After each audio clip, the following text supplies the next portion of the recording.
I gave him 10 years of my life. 10 years of loyalty, patience, hope. I stayed when I should have walked away. I loved him when he barely noticed me. And in the end, he didn't just leave me. He humiliated me. In front of everyone. But what he didn't know was that losing him would be the beginning of my life. Maya Thompson's alarm rang at exactly 5:30 a.m. Not a soft melody, not something gentle. A harsh, repetitive sound that felt more like a reminder than a wake-up call. She didn't reach for it immediately. She just lay there, staring at the ceiling. Her room was quiet. Too quiet. The kind of silence that feels heavy. The kind that reminds you you're alone. After a few seconds, she finally turned the alarm off, but she didn't get up. Not yet. She pulled the blanket slightly closer to her body, as if trying to hold on to the little warmth left. Then slowly, she sat up. Her movements were tired. Not physically tired, but emotionally. Like someone who had been carrying something heavy for too long. She walked to the mirror, stopped, looked at herself. Really looked. No makeup, no effort, just her. And for a moment, her eyes softened. But then, that softness disappeared, replaced by something else. Doubt. "You're okay?" she whispered quietly. But it didn't sound like she believed it. 10 years ago, Maya was different. She smiled more. She laughed without thinking. She believed in things like forever. That's when she met Ethan Carter. It was at a small cafe. Nothing fancy. She had spilled her coffee by accident. And he had laughed. Not in a mean way, but in a way that made her laugh too. "Rough day?" he asked. "You have no idea," she replied. That was how it started. Simple, easy, natural. Back then, Ethan looked at her like she mattered, like she was enough, like she was special. But even in the beginning, there were things she ignored, small things. Things that didn't feel right, but didn't feel wrong enough to leave. He never introduced her properly. "My friends are complicated," he'd say. He never posted her. "I don't like putting my life online." He always kept a little distance, just enough to keep her wanting more. And Maya? She filled in the gaps with hope. "Year 2, she asked about their future. "We're still young," he said. "Year 4.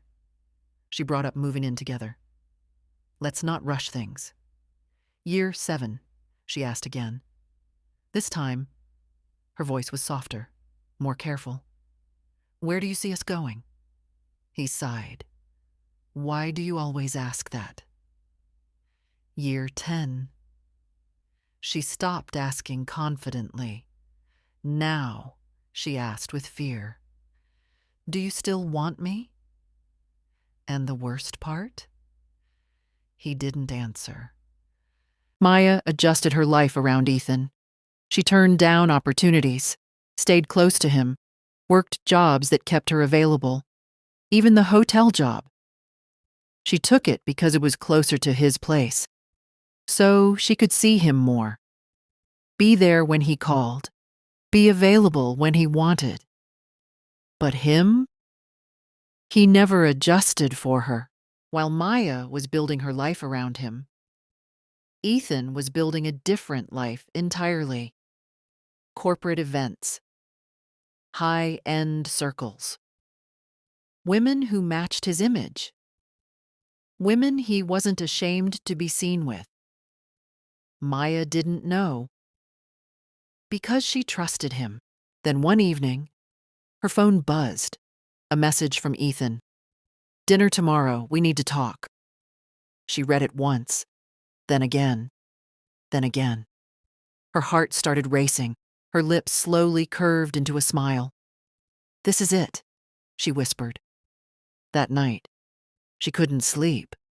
Not because she was worried, but because she was hopeful. The next day, Maya tried harder than she had in years. Borrowed a dress, fixed her hair, tried makeup, wiped it off, tried again. She looked in the mirror and smiled. Maybe he finally sees me. The restaurant glowed with soft lights, elegant, perfect. Maya felt out of place, but tonight was about hope. She sat down, checked her phone, nothing. 10, 20, 40 minutes passed. Then the door opened. Ethan walked in, relaxed, laughing, not alone. A tall, confident, stylish woman beside him. Maya's heart dropped, legs trembling. She stood slowly. "Ethan?" He looked at her, irritated. "You're early." That's when something inside her cracked. "What is this?" Maya asked softly. The woman crossed her arms. "Who is she?" Ethan didn't hesitate. "She's someone I used to know."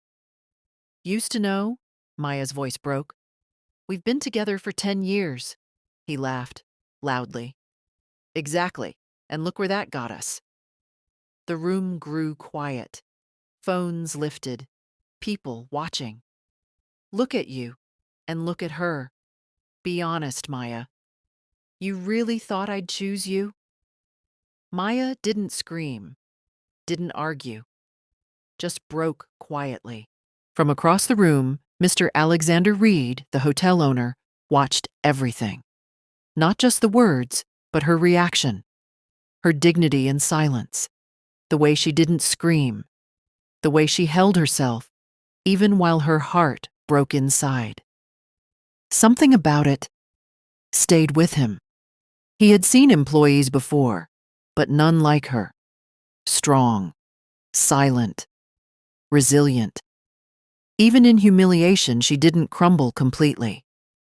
He made a mental note. There's something about this girl. Something real. Maya walked home alone, her heels clicking softly on the pavement. Every step heavier than the last. Every breath seemed to carry a weight she couldn't shake. She passed streetlights, their soft glow reflecting on the wet sidewalk. Her eyes stung, tears threatening to fall again. 10 years, she whispered to herself. She finally reached her apartment, opened the door slowly. No lights, no music, no comfort. Just the emptiness of her own space. She sank onto the floor, hugged her knees, and cried. Cried for the years wasted, for the love unreturned, for the dreams she thought were theirs. And in that quiet, she made a silent vow. Never again will I let someone choose me as an option. Eyes swollen, body exhausted. She got up anyway. Life doesn't pause for heartbreak. She walked to work, dragging herself but holding her head high. Every step felt heavy, but she refused to crumble. When she arrived at the hotel, her manager called softly, "Maya, Mr. Reed wants to see you in his office." Her heart skipped. Not hope, not excitement. Curiosity, tinged with fear. She hesitated for a moment, then walked toward the office, unsure of what awaited her. She stepped into the office slowly. Mr. Reed looked at her carefully. "You saw what happened yesterday?" he asked. "Yes," she whispered. "Why didn't you react? Why didn't you yell, scream, defend yourself?" "Because I already lost," she admitted. "No, Maya, that wasn't losing. That was strength," he said. Her eyes widened. "Strength? After everything?" He continued. "Most people crumble when humiliated. Most people fight back and make things worse. But you didn't. You carried yourself." She swallowed hard. The words were foreign, yet warming. "Come with me. I have something to show you." He led her to a quiet room in the hotel, filled with paperwork and folders. "Look at this," he said. "I've been watching your work for months. Every cleaning detail, every guest interaction. Flawless. Your consistency, your dedication, your patience. Most people would quit, but not you." Maya looked down, embarrassed. "I never thought anyone noticed," she whispered. "I notice. I see people who work hard, people who carry themselves with dignity even when life treats them unfairly. You were never meant to be overlooked. You were just waiting for the right moment." She didn't fully understand, but curiosity sparked. "What do you mean?" she asked. He handed her a folder. Promotion, training programs, leadership courses. "Starting today, you are on a path to management. Your hard work is recognized. Your value cannot be ignored." Maya's eyes widened. Tears pricked again, but this time, they weren't just from heartbreak.